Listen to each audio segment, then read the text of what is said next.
Welcome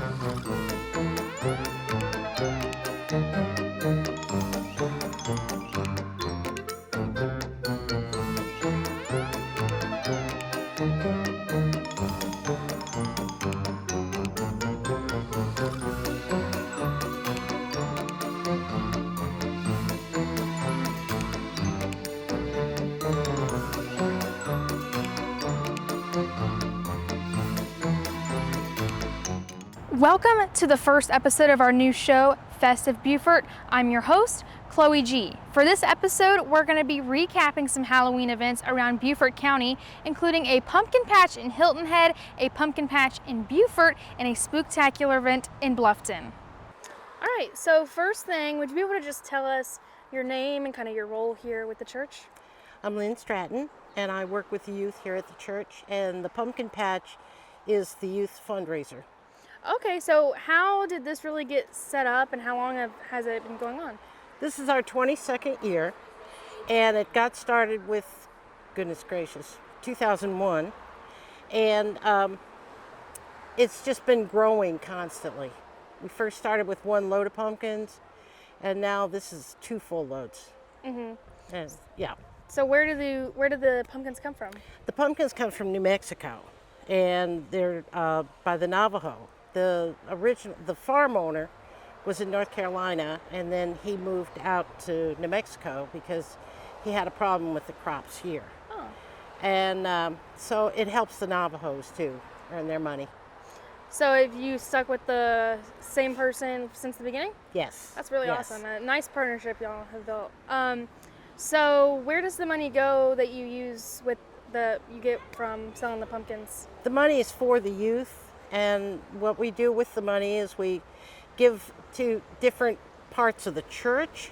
Then we also give money to different organizations that help us in various ways throughout the year. So how long does this run for? Through October or? Well, we usually try to order it the last Saturday or whatever, Sunday in September. And then we go through the end of October. And we can't sell after the 31st of October. Why not, if I may ask? The farmer has restrictions on what we do and how we sell. But after that, if we have any left over, we've got farmers who will come in and feed their animals with them. Oh, so you just donate all the leftovers to local farmers? Mm-hmm. That was going to be my next question. So, like you mentioned, it's been growing every year, and I see you got some decorations around. Mm-hmm. Where did you guys really get all the ideas to keep growing and keep adding these decorations? Well, there's a lady in the church who has made these scarecrows for us, and she tries to make them of the staff members in various ways. So we have one who's our associate pastor, our pastor, the business manager. So we're all out here somewhere in the patch. So you guys are definitely the biggest pumpkin patch that I've seen driving around Beaufort. Really, how does it feel, and especially right along this main road right here? It's busy. It's really busy. And a lot of times now the grocery stores are starting to sell out, and so people still want their pumpkins. So that's when we usually have our big sales, is when they've run out, but we still have the pumpkins. That's awesome. Is there absolutely anything else you'd like to add about the patch, about the church, about anything? All I can say is we've got a lot of members who are helpful, because the youth can't be here every time that we're open. So a lot of our senior members will cover the patch for us and help with the expenses and so forth. So yeah. That's awesome. We love it. Do you know about how many pumpkins you guys sell each year? No, but we usually get about 4,000 pumpkins to have, but that includes mostly these, and then we get the smaller ones that come in a bin of some sort. Any different types of pumpkins you sell here? Not really, because we get some of them we get in and they're sold immediately. And then there are others that are like the yellow ones that may end up going to the farmers and stuff. But I honestly can't say how many we sell. We can base it on the stacks getting shorter. What different kinds of pumpkins do you have in your patch? Well, they're called snowballs, which are all white, and we have pumpkin pie pumpkins, which these really are the big sellers right here. Then we've got the smaller in white, and we had some earlier in the season that were black. Oh. So, but I can't tell you the names of them because I don't have it memorized. So, Those ones, the black ones, sold out pretty quickly. oh yeah, definitely. I don't know if I've ever seen those, so really interesting to hear about those, and probably pretty popular. Oh yeah, they sold real quick. And that will do it for the Carteret Street Pumpkin Patch. Now, remind us, what times are you open and what days? We're open 7 days a week. Saturdays are 9 to 6. Sunday through Friday are, make sure I got that right, are 12 to 6. And if you guys are gonna miss it this year, they will be back next year for 23 years strong. So thank you for checking out this patch. Welcome, we're out here on Hilton Head with Joe Kane. Joe, why don't you tell me a little bit more about what you do here and your role? Yeah, this Friday we got our pumpkin patch, hence my hat. From 4 to 7, this is a great event for the kids, for the adults. We have bounce houses, we have a rock wall, we have a hay ride, and it's something we've done every year. It's about 20 years old now, and kids get to dress up and they can paint. And there's pumpkins. They can paint all these pumpkins.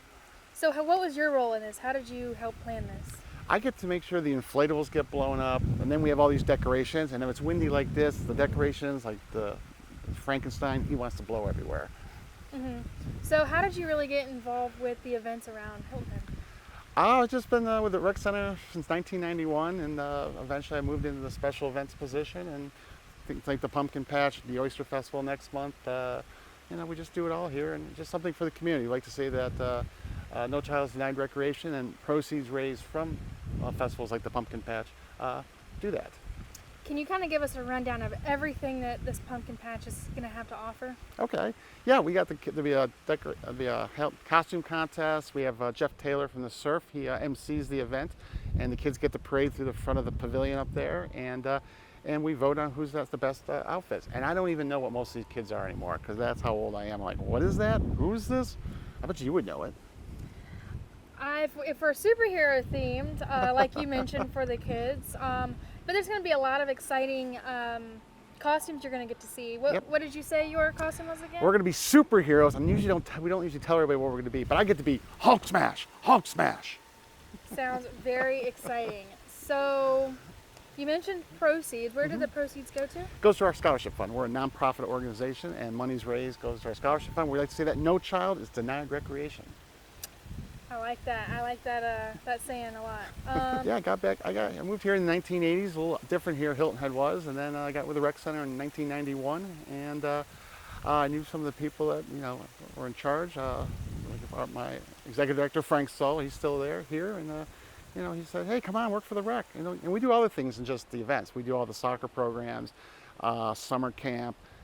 So like I said, if you can't afford to be in summer camp or after school, you get a scholarship, and then money raised from this will actually offset some of those costs. Because everybody thinks Hilton parents are rich. That's not true. There's a lot of families that need assistance, and we want them to be able to do recreation. Mm-hmm. Is there anything you are adding this year to the pumpkin patch and to your different events that maybe weren't here last year?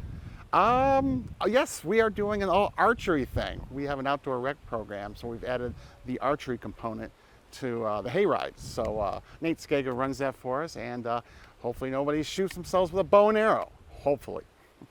Yeah, if that's something good, maybe you can add it next year as well. Hopefully everything goes very smoothly with that.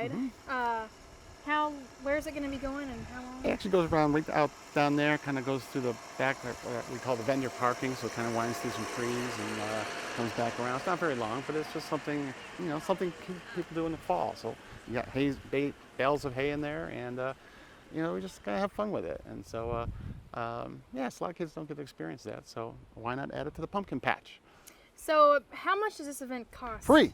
Free? Absolutely free. I mean, the concessions are sold separately. Like we sell, soda and beer, and we have hot dogs and a food truck or two here. So you can actually eat dinner here and just make a night of it, like 4 to 7 o'clock. And it's just hopefully get a little chill in the air like today, and it'll be gangbusters. Is there going to be any live music? Chloe, and your favorite song, The Monster Mash, will be here, and I know how much you like to dance to that too. Yeah, so everyone come out and dance and just have a really great time here at the Pumpkin Patch. It's so much fun. I like to say 2 words: be here. We are here at the Oscar Fraser Park for the Spooktacular event, and I'm here with Debbie. Debbie, can you tell me a little bit about your role within this event? Sure, I am the Director of Communications and Special Events for the town of Bluffton. So we are here celebrating the Safety Spooktacular, which was kind of a Halloween surprise that came out of National Night Out. National Night Out is a nationwide event that communities hold to meet their first responders and see the equipment they use to serve the community. 3 years ago, weather canceled that event, but we didn't want it just to eliminate it, so we moved it down the calendar at the end of the month, added candy, added a DJ, and now you can meet your first responders, dress up in costumes, bring your dog, have a costume contest, dance, and meet your first responders in a much more fun and vibrant event. So how has this event really grown from past years? So it grew out of National Night Out, and that was one big field with equipment. Now we have a huge field with equipment, helicopter, fire trucks, every equipment that the police departments have in the region. And again, they're all giving out candy. And we made it a lot more fun and a lot more engaging for all ages. So this is not necessarily just a children's event. This is for everyone. Come out, celebrate October, celebrate your community, meet your first responders, and get to know how they do what they do and use what they do to serve our community in every first responding episode. So about how many people do you think is going to be out tonight? We have thousands that come out, and every year it gets bigger and bigger. This is our 3rd year. I can't predict the number, but I know from last year we were here an hour later dancing with the DJ in costumes with our first responders. Wow, so it sounds like it's going to be a really fun event. So what all did it take to really set this up? You know, it just takes a lot of coordinating with our fellow agencies, our partner agencies, EMS, Beaufort County Sheriff's Office, of course, Bluffton Police Department is a department in the town, and just using those relationships, bringing us all together so we can all celebrate our community and what we do to serve them. Is there anything else you'd like to add about the event as a whole? Nope, it should be a lot of fun, and it's really kind of one of those events that are sold out every year, and it does get bigger and bigger every year. Now I'm here with Lindy, and Lindy, can you kind of tell me a little bit more about your role for the Spooktacular event? Sure, I am the Special Events Manager for the town of Bluffton, so I'm in charge of coordinating all aspects of all the events that we do. The Spooktacular event tonight is one of my favorite events to coordinate because it brings out so many different age groups from our community, and we're celebrating all of our first responders that do so much to keep our community safe. Tonight we've got a costume contest. We've got it for adults. We've added a pet costume contest in today. We also have several nonprofits and local businesses that will be set up all along the outer edge of this circle park you see behind us, with the Beaufort County helicopter in the middle. We've got Teens for Healthy Youth. We've got Low Country Alliance for Healthy Youth. We've got the Beaufort County Drug and Alcohol Department. We've also got several local businesses, real estate companies, all the way to a group that does mocktails for parties that you can rent out. They'll be on their little trailer where you can, it's like horse trailer, and go up and get a little mocktail. We'll also have the Beaufort County mobile bus here tonight. So we've got a very wide variety of people showing up to support this event tonight. And like Debbie said earlier, we probably were going to have over 1,000 people tonight. Also, come out and get a free hot dog, hot dogs, chips, some drinks. We've got the Town of Bluffton Police Department and the Fire Department coming together and grilling and serving the community. So we've got great food, we've got fun music, we've got a costume contest, and an opportunity for the kids and adults to interact with the first responders, touch, feel, all the equipment that they use to keep us safe. So did you cover about all the partnerships and all the vendors that you guys have? Pretty much, yeah. So how much effort has it taken to really get all this together and get all these people together? It's a lot of work to get everything the way we want it. We pride ourselves in doing really great events. So we've been working on this event for probably like the last 4 months, but then today, just getting here and getting things set up, stage ready to go it's a big task, and we have a lot of helping hands. So it should be a great event. And how have you really seen things grow from the last couple of years to now? Well, this is our third year. We have more vendors that help trick or treat and set up for nonprofits and more local businesses, and we have additional first responders this year that weren't here last year. The newest one that we have is the Coast Guard Auxiliary, and so they'll have their truck and trailer and some of their boats available. And then Beaufort County's added a lot more equipment as well, and we're super excited to have the helicopter land in the field tonight. And so what are you really hoping for the community to get out of this event?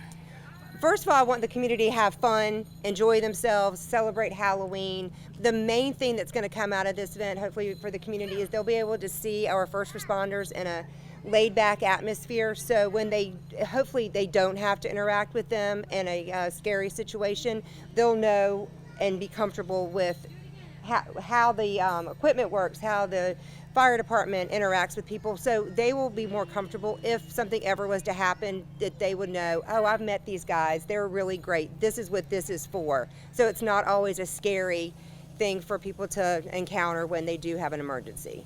Awesome. Is there absolutely anything else you'd like to add?